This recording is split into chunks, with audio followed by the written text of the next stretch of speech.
बिस्मिल्लाहिर्रहमानिर्रहीम। अल्लाह के नाम से शुरू जो निहायत मेहरबान हमेशा रहम फरमाने वाला है। कुल हुवल्लाहु अहद। ए नबी मुकर्रम, आप फरमा दीजिए वो अल्लाह है जो यक्ता है। अल्लाहु समद। अल्लाह सबसे बेनियाज, सबकी पनाह और सब पर फायक है। लम यलिद वलम यूलद। न उससे कोई पैदा हुआ है और ना ही वो पैदा किया गया है। वलम यकुन लहू कुफुवन अहद। और ना ही उसका कोई हमसर है।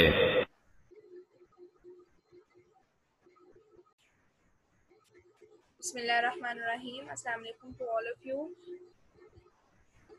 Students, the topic of today is couple types and states of equilibrium.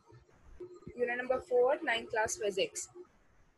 As we have already studied the couple and the types of equilibrium in our previous lecture, so we just overview the definition and the types of equilibrium. Okay, what is meant by the couple? A couple is produced when the two unlike parallel forces acting on the body and then a couple is produced. कि अगर कोई भी body के ऊपर दो unlike parallel forces act कर रही होती हैं at the different point, so वहाँ पे couple produced होता है. कंडीशन ये है कि दोनों forces का magnitude same होना चाहिए और उनकी डायरेक्शन opposite होनी चाहिए, means there should be unlike parallel forces, right? Example is the double arm spanner, steering wheel. अब स्टीयरिंग व्हील पे देखिए आप दोनों साइड्स पे अपने हैंड्स के साथ फोर्स लगा रहे हैं. एक साइड पे आप अपर लगा रहे होते हैं, एक साइड पे डाउनवर्ड लगा रहे होते हैं, तभी तो वो रोटेट करता है ना. तो that is the couple is produce. ठीक है. और कपल में आपके पास जैसे I have told you in the previous lecture that two torques are produce. ठीक है. तो यहाँ पे लिखा हुआ है couple is the net effect of the two movements of the forces. Movement of the forces का मतलब क्या होता है? टॉर्क. यानी दो टॉर्क के कंबाइन इफेक्ट की वजह से कपल प्रोड्यूस होती है. इक्विलिब्रियम. अब यहाँ से एक क्वेश्चन आ जाता है, when the body is in equilibrium. When the body is in equilibrium, so उसके लिए होता है कि when the body is at rest और moving with a uniform velocity, yani means its acceleration is zero, both the linear and the angular, then the body is in state of equilibrium. यानी body जब rest पे होती है या uniform velocity के साथ move हो रही है. अब यहाँ पे उसकी हम कोई रोटेशनल वेलोसिटी को स्टडी नहीं कर रहे, हम कोई उसकी सर्कुलर मोशन को स्टडी नहीं कर रहे. या तो बॉडी रेस्ट पे होगी या बॉडी मूव कर रही है. मूव चाहे जिस जौन सी मोशन मर्जी मूव कर रही है, रैंडम मोशन शो कर रही है, सर्कुलर मोशन शो कर रही है, रोटेटरी मोशन शो कर रही है, whatever the type of motion the body shows, the condition is this: the body should move with a uniform velocity. the body uniform velocity के साथ मूव करनी चाहिए. ये दोनों में से कोई एक कंडीशन यदि सेटिस्फाई होती है तो the body is in state of equilibrium. या हम ये कह सकते हैं कि बॉडी के ऊपर जब sum of all the forces acting on the body is zero, this point कि अगर बॉडी के ऊपर जितनी भी फोर्सेस लग रही हैं 2, 3, 4, 5 from left side, from right side, from upper side, from lower side, the combined effect of all the forces should be zero. तब अगर बॉडी रेस्ट पे है या अगेन यूनिफॉर्म मोशन. ठीक है. बात हो रही है यूनिफॉर्म मोशन की. बॉडी मूव तो करती है, उसकी वेलोसिटी इंक्रीज भी कर सकती है, डिक्रीज, लेकिन कंडीशन ये है कि वो यूनिफॉर्म मोशन होनी चाहिए. Then the body is in state of equilibrium. Types of equilibrium: static, dynamic. So ये दोनों आप जो टर्म्स हैं that you have read in the previous chapter. Static rest, dynamic movement, motion, right. Static equilibrium, अगर body rest पे है. ठीक है. अगेन आपने देखिए इक्विलिब्रियम की डेफिनेशन को आपने ध्यान में रखना है. इक्विलिब्रियम की डेफिनेशन में दो चीजें थी, बॉडी रेस्ट पे होगी या फिर या का वर्ड यूज कर रही हूँ. ठीक है. दोनों एक साथ ही सेटिस्फाई हो सकते हैं, या तो रेस्ट पे होगी या फिर वो यूनिफॉर्म मोशन के साथ मूव करेगी. ठीक है. अगर वो रेस्ट पे है तो वो स्टैटिक इक्विलिब्रियम होगी. देखिए example, the book lying on the table, the chair in the room, the picture is hanging on the wall. ठीक है. your the bed in the bedroom, ठीक है, the computer table or the laptop is placed on the table, ये तमाम चीजें rest पे हैं, तो ये स्टैटिक इक्विलिब्रियम को सेटिस्फाई करती हैं। डायनामिक इक्विलिब्रियम, डायनामिक इक्विलिब्रियम का मतलब ये होता है अगर बॉडी, दूसरी कंडीशन क्या थी, यूनिफॉर्म मोशन, अगर बॉडी यूनिफॉर्म मोशन के साथ मूव कर रही है तो that is the dynamic equilibrium, ठीक है। एग्जांपल इसकी हो सकती है जंप बाय यूजिंग पैराशूट या the paratrooper moving downward, right, तो ये आपके पास हो सकती है। Now the new topic for today is the states of equilibrium. States of equilibrium, stable, unstable, neutral. अब नाम से जाहिर है, स्टेबल मीन जो कि अपनी पोजीशन को मेंटेन कर सके, ठीक है, जो स्टेबल रहे, काम रहे। अनस्टेबल जो कि स्टेबल नहीं होती चीज, जो जल्दी से डिस्टर्ब हो जाती है। Neutral, neutral mean overall same, ठीक है। Now we will discuss it in a detail. A very easy definition, not very difficult, just you have to remember the 2 points in these, ठीक है। एक तो इनकी डेफिनेशन और दूसरा आपने सेंटर ऑफ ग्रेविटी का बहुत ध्यान रखना है कि वो आपने मस्ट लिखना होता है जब भी इनका डिफरेंस आता है। Number 1, a body is said to be in stable equilibrium if it comes back to its original position when it is slightly displaced या disturbed। अगर हम किसी भी बॉडी को, एक बॉडी फॉर एग्जांपल बुक, जैसे एग्जांपल दी है बुक की, मैं इसी की एग्जांपल दूंगी आपको। बुक जो है it is placed on the table, right, and when you will slightly disturb it, आप इसको थोड़ा सा डिस्टर्ब करोगे, आप इसको थोड़ा सा ऊपर की तरफ उठाओगे, and then you free it, आप इसको छोड़ दोगे, it will come back to its previous position, वो दोबारा से नीचे वर्टिकल पोजीशन में आ जाएगी। इट मींस ये स्टेबल इक्विलिब्रियम है, ये बॉडी ने अपनी पोजीशन को दोबारा से गेन कर लिया है, ये स्टेबल इक्विलिब्रियम होता है। अब ये जो रेड डॉट आपको नजर आ रहा है that is the centre of gravity. अब देखिए जब आपने बॉडी को डिस्टर्ब किया तो इसका सेंटर ऑफ ग्रेविटी रेज कर गया, इसका सेंटर ऑफ ग्रेविटी इंक्रीज कर गया, सेंटर ऑफ ग्रेविटी का जो डिस्टेंस है फ्रॉम द ग्राउंड वो इंक्रीज कर गया। तो इट इज रिटन कि when a body which is in stable equilibrium, ऐसी बॉडी जो कि स्टेबल इक्विलिब्रियम में होती है और हम उसको डिस्टर्ब करते हैं, उसका सेंटर ऑफ ग्रेविटी रेज कर जाता है। That is a very important point and the example the book lying on the table is a stable equilibrium, right. Disturb the body and it will come back to its original position. Number 2, on disturbing the body, its center of gravity rises. And third point is the example. Got it? Now the next. अच्छा, अब ये आपको वही definition है। अब ये आपको बताएगी कि आपको कैसे पता चलेगा कि which bodies are in equilibrium, कैसे आपको पता चल जाएगा। नंबर 1, एक तो जिनकी बेस वाइड होती है, ठीक है, जो नीचे से मतलब जिनकी बेस बड़ी होती है, जैसे आपके पास जो स्पोर्ट्स कार होती है उनकी बेस बहुत ज्यादा वाइड होती है, ठीक है, वो जो है वो स्टेबल में होती हैं। जिनका सेंटर ऑफ ग्रेविटी लोअर होता है, सेंटर ऑफ ग्रेविटी का डिस्टेंस जो होता है वो कम होता है, वो भी स्टेबल में होती हैं। जिनका मैस हैवी होता है वो बॉडीज भी आपके पास स्टेबल इक्विलिब्रियम को अटेन कर सकती हैं easily. And the last one is the line of gravity that passes within the base of the support. ये मैंने ऑलरेडी पॉइंट आपको पहले बताया था, इसको मैं आपको इस तरह से बता सकती हूँ, कि आपके पास देखें what is the line of gravity. Line of gravity ये होता है कि जो सेंटर ऑफ ग्रेविटी से हम एक straight vertical line downward draw करते हैं। मैं ड्रॉ करके दिखाती हूँ आपको, ये देखें, ये ठीक है, ये आपके पास जो है, ये आपके पास एक लाइन है जो कि उसकी बेस में से पास कर रही है ना, इसकी बेस में से पास कर रही है। तो ये इट मींस अगर वो लाइन ऑफ जो ग्रेविटी है वो बेस में से पास कर रही है उस वक्त तक बॉडी स्टेबल रहती है। देखें इसकी भी पास कर रही है बेस में से, इसकी भी पास कर रही है बेस में से, तो इट मींस के बॉडी स्टेबल, ठीक है। ये कंडीशन है कि आपको, अगर आपको लगता है एमसीक्यूज में आ सकता है the bodies with a wide base of support can satisfy the which state of equilibrium, stable, unstable, neutral or none of these, तो आप लिखेंगे stable equilibrium, right one. Now the next one is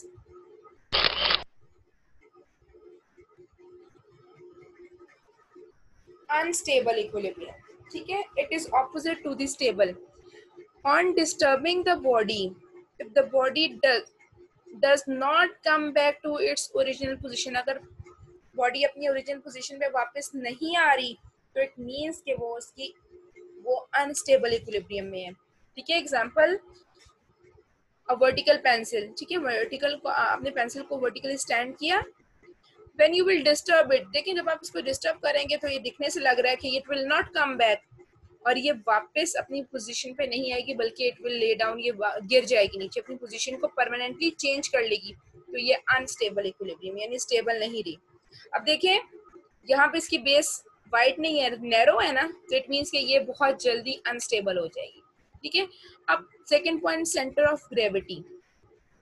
देखिए यह centre of gravity is this one. जब आपने इसको disturb किया तो इसका सेंटर ऑफ ग्रेविटी की हाइट थोड़ी सी डिक्रीज होगी, तो सेंटर ऑफ ग्रेविटी क्या हो जाएगा, लोअर्स डाउन, इट लोअर. ठीक है, सेंटर ऑफ ग्रेविटी क्या हो जाएगा, लो डाउन कर जाएगा. सेंटर ऑफ ग्रेविटी पे क्या इफेक्ट आएगा कि सेंटर ऑफ ग्रेविटी जो है वो आपके पास क्या हो जाएगा, डिक्रीज कर जाएगा. And the example is pencil standing on its position or a stick in vertically standing position. जो भी standing position में कोई stick है, ऐसी body है जिसकी base narrow है, वो आपके पास क्या हो सकती है, unstable equilibrium में हो सकती है. Okay, now the unstable objects are characterized by narrow base of support. देखें इन सबकी base क्या है, narrow है. ठीक है, वाइड नहीं है, तो ये अनस्टेबल हो सकते हैं. हाई सेंटर ऑफ ग्रेविटी, जिनका सेंटर ऑफ ग्रेविटी हाई होता है, ये देखिए सेंटर ऑफ ग्रेविटी सबका हाई है, वो बॉडीज जो होती हैं वो अनस्टेबल में आ जाती हैं. और लाइट मैस, जिनका मैस जो होता है वो बहुत कम होता है. ठीक है, and line of gravity that passes outside the base of support, जिनका जो आपके पास सेंटर ऑफ ग्रेविटी होता है ना, लाइन ऑफ ग्रेविटी, वो बेस से बाहर निकलती है. ये पॉइंट मैं आपको लास्ट में एक और डायग्राम है वहां पे आपको डिटेल में बताऊंगी. ठीक है, सो ये पॉइंट्स है जो कि आपके पास body. Now the last one is the neutral equilibrium. Neutral का मतलब क्या होता है, जैसे हम कहते हैं what is a neutral number, nor positive nor negative, यानी जिसपे कोई असर ही नहीं होता ना पॉजिटिव है ना नेगेटिव है. सेम जैसे हम कहते हैं न्यूट्रॉन्स, न्यूट्रॉन्स क्या होते हैं, ना उसके ऊपर पॉजिटिव चार्ज है ना उसके ऊपर नेगेटिव चार्ज है, ना उसको इलेक्ट्रिक फील्ड से इफेक्ट होता है ना उसको मैग्नेटिक फील्ड से उस पर कोई असर होता है, यानी वो न्यूट्रल है. ठीक है, मजे में है, जहाँ मर्जी जाए. Same is the case with the neutral equilibrium, that when we disturb the body it will neither topples over nor does not come back to its original position. अगर एक बॉडी है, एक ऐसी बॉडी जिसको आपने डिस्टर्ब किया है, ना तो वो टोपल ओवर हुई है. टोपल ओवर का मतलब होता है कि ना वो उसने अपनी पोजीशन को उस तरह से, यानी टोपल ओवर के मतलब ये सकते हैं, ना वो उसने, जैसे हम कहते हैं ना कि गाड़ी जो है वो टोपल ओवर हो गई, यानी वो आपके पास बिल्कुल आपके पास रोल हो गई है, ना तो वो बॉडी अपनी न्यू पोजीशन को गिरेगी, ना ही वो, और लेकिन वो अपनी न्यू पोजीशन को अटेन भी कर रही है और वो अपनी प्रीवियस पोजीशन पे वापस भी नहीं आ सक रही. ऐसी कंडीशन को हम न्यूट्रल इक्विलिब्रियम कहते हैं. इसकी कॉमन सी एग्जांपल देखें, बॉल, रोलिंग बॉल. अब देखिए बॉल है, ये इसका सेंटर ऑफ ग्रेविटी के जो ब्लैक पॉइंट नजर आ रहा है. अब देखिए जब आप इसको डिस्टर्ब करेंगे, इसने ये अपनी नई पोजीशन ले ली है, और ये नई पोजीशन जाहिर है प्रीवियस पोजीशन से मिलती जुलती है, ऐसे ही है, और इसका सेंटर ऑफ ग्रेविटी भी चेंज नहीं हो रहा. सेंटर ऑफ ग्रेविटी का जो हाइट है वो डिक्रीज इंक्रीज नहीं हो रही. तो such type of bodies are known as the neutral equilibrium, और इसमें सेंटर ऑफ ग्रेविटी ना तो रेस करता है ना लोअर डाउन करता है. और जितनी भी रोलिंग बॉडीज होती हैं, ठीक है, रोलिंग बॉडीज जितनी भी होती हैं ना, वो तमाम की तमाम न्यूट्रल इक्विलिब्रियम को सेटिस्फाई करती हैं. इसकी एग्जांपल हम देखते हैं, ये देखें, सर्कुलर एंड स्फेरिकल बॉडीज, जितनी भी सर्कुलर या स्फेरिकल शेप बॉडीज होती हैं वो तमाम की तमाम न्यूट्रल इक्विलिब्रियम को सेटिस्फाई करती हैं, जिनका सेंटर ऑफ ग्रेविटी ना तो रेस करता है ना ही लो होता है. ठीक है, सेंटर ऑफ ग्रेविटी पे कोई इफेक्ट नहीं होता. And the last one is the bodies that rose on their side. देखें बॉल है, कोन है, या आपके पास एक रॉड है, वुडन रॉड है, या एक रॉड ऑफ आयरन है. आपके पास ये तमाम चीजें जो हैं आपके, इनके सेंटर ऑफ ग्रेविटी ना चेंज होता है, ये आपके पास सर्कुलेट करती हैं, रोल करती हैं. तो इट मीन्स कि आपके पास न्यूट्रल इक्विलिब्रियम को सेटिस्फाई कर रही हैं. होप कि आपको यहाँ तक समझ में आ गया होगा. अच्छा, अब ये देखें, look at these diagram, the first cone, second cone and the third cone. अब देखिए फर्स्ट कोन, अब इसकी अगर हमने बेस देखा, बेस बहुत नैरो है, पर जब मैंने इसको डिस्टर्ब किया, तो इसका सेंटर ऑफ ग्रेविटी देखें डिक्रीज कर गया। अब ये दोबारा इस पोजीशन में वापस नहीं आ सकती, तो इट मींस कि ये अनस्टेबल इक्विलिब्रियम। अब यहाँ पे वो वाला पॉइंट जो मैं आपको बता रही थी कि लाइन ऑफ बेस से बाहर चला जाता है, यहाँ पे मैं आपको बताती हूँ। देखिए अगर मैं इसको डिस्टर्ब करती हूँ बॉडी को,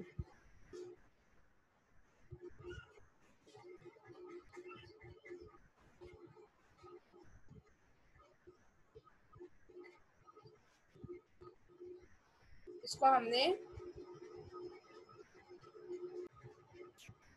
देखिए जब हमने सेंटर ऑफ ग्रेविटी से लाइन इसकी पास की यहाँ से, तो देखिए इसकी बेस तो ये थी, ये तो बेस में से बाहर निकल आई है। बेस इसकी है, जो वर्टेक्स है इसका जो कोना होता है, ठीक है, इसका जो वर्टेक्स टिप होती है, वो उस टिप में से बाहर निकल आई है ये लाइन, ये देखें।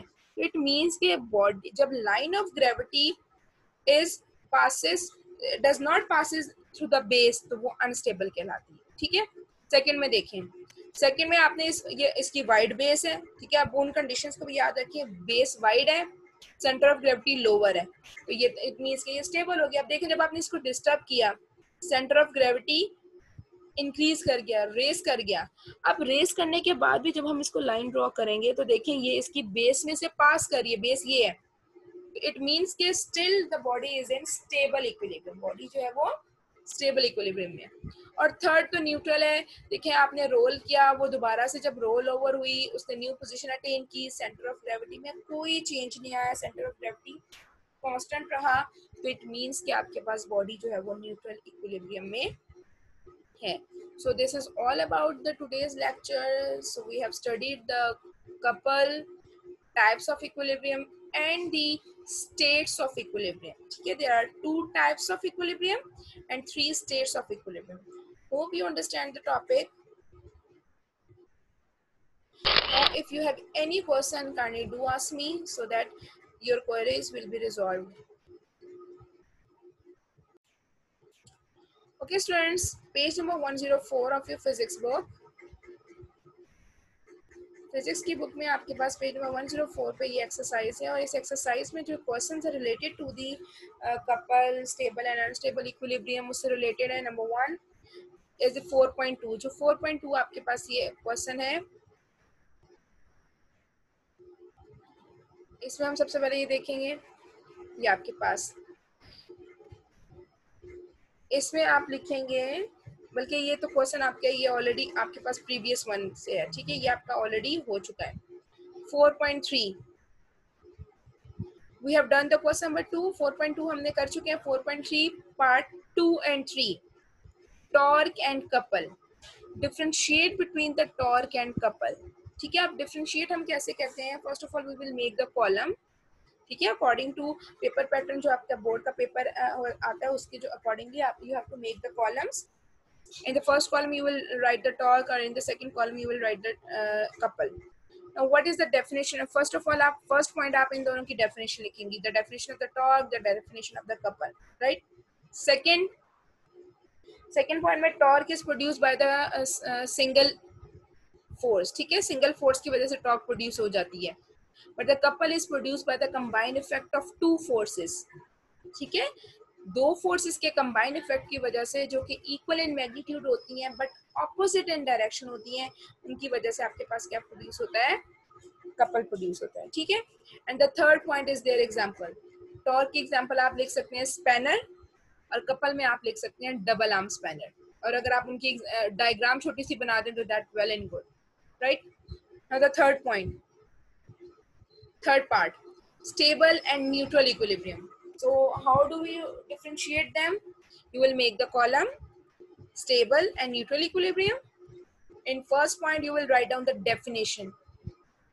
In the second point you will write down about the center of gravity, that in stable equilibrium on disturbing the body center of gravity rises, and in neutral equilibrium center of gravity neither rises nor lower down.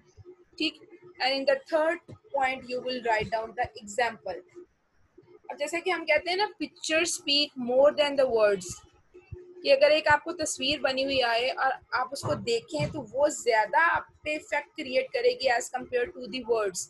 तो it's better कि आप इसमें diagram जो आपकी book में या जो अभी मैंने आपको स्लाइड्स शो की हैं उसमें जो डायग्राम्स बनी हुई थी कोई एक डायग्राम आप बना सकते हैं। लेट सपोज आप लिख दें the book lying on the table is in stable equilibrium, नीचे उसकी एक आपके पास वो बना दें डायग्राम बना दें कि बुक है आपने उसको डिस्टर्ब किया जो कि अभी आपको स्लाइड में मैंने शो किया है। सेम हेयर न्यूट्रल इक्विलिब्रियम के भी आप इस तरह से करें, ठीक है। So this is 4.3 part number 2 and 3. Now the last question 4.6. When a body is said to be in equilibrium, body कब equilibrium में होती है? A body is in equilibrium when the body is at rest or moving with a uniform velocity, uniform motion. Then the body is in state of equilibrium. यानी इसमें definition आ जाएगी। आप क्या लिखेंगे कि बॉडी जब रेस्ट पे होती है या फिर बॉडी जब यूनिफॉर्म मोशन शो कर रही होती है, means there is no acceleration in the body, the net force acting on the body is zero, it means the body is said to be in equilibrium. Because you have to write down the answer of 3 marks, ठीक है। According to board pattern आपने 3 marks का answer लिखना है, तो it should be of 3 to 4 lines, ठीक है, बहुत ज्यादा नहीं लेकिन 3 to 4 lines का होना चाहिए। सो आप इस तरह से ये इसका आंसर लिखेंगे।